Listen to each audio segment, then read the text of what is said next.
ទី1 round 1 លោកស្រីនិងកញ្ញាជាទីមេត្រីយើងឈានទៅដល់ការប្រកួតបាគូពិសេសគូឯករងហើយខូមែនអេវិនក៏ហមកីឡាករអ្នកលេងបាត់ជើងអរិយកីឡាករធុនទីហងប៉ះជាមួយនឹងបាក់ហាគី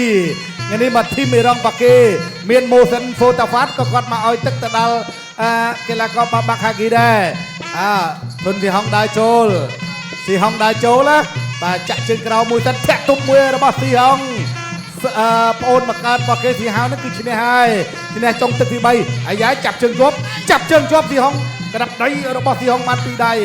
ធាក់ទុំមួយសិនរបស់បាក់ថយក្រោយទីសិនលោកគ្រូនៅប្រទេសដែលជាអាជ្ញាកណ្ដាលសម្របសម្រួលនៅលើសង្វៀន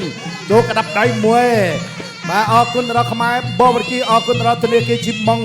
ដែលឧបត្ថម្ភវិស័យកីឡាធំជាងគេបង្អស់នៅកម្ពុជាជង្គង់កែងកន្លែងនេះរបស់ទីហងកែងរបស់ទីហ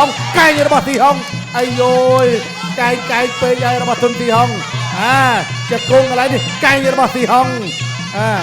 កែងរបស់ទីហងអាយយកែងរបស់ទីហងពី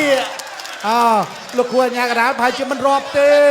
អត់រាប់ទេកន្លែងនេះបាត់មាត់ស្ងាត់ឈឹងបាត់ទៅហើយអូយលោកគ្រូពេទ្យ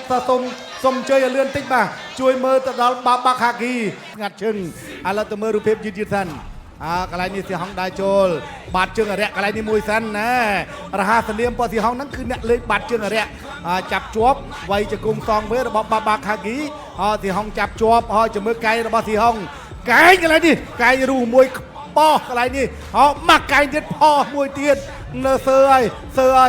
ទីហងបន្ថែមមួយកន្លែងនេះអត់តាន់បន្ថែមទេចាប់កកបំរុងតាបួងតែវាយកែងមកកែងកន្លែងនេះស្អាតមែនតែនរបស់ធុនទីហងបានទៅទស្សនាម្ដងហើយម្ដងទៀតមកកែងកន្លែងនេះគាត់ទៅហើយកន្លែងនេះគាត់ចាប់ដើមសើហើយកុំមកកែងបន្ថែមទៀតកែងកន្លែងនេះទៅថ្មោលបួងកកផ្ដាច់កន្លែងនេះតែម្ដងទៅមកកែងបត់កន្លែងនេះអូបអូសាតូ two brother ធុនស៊ីហងអបអូសាតូកីឡាករបង្គោលក្រហមធុនស៊ីហង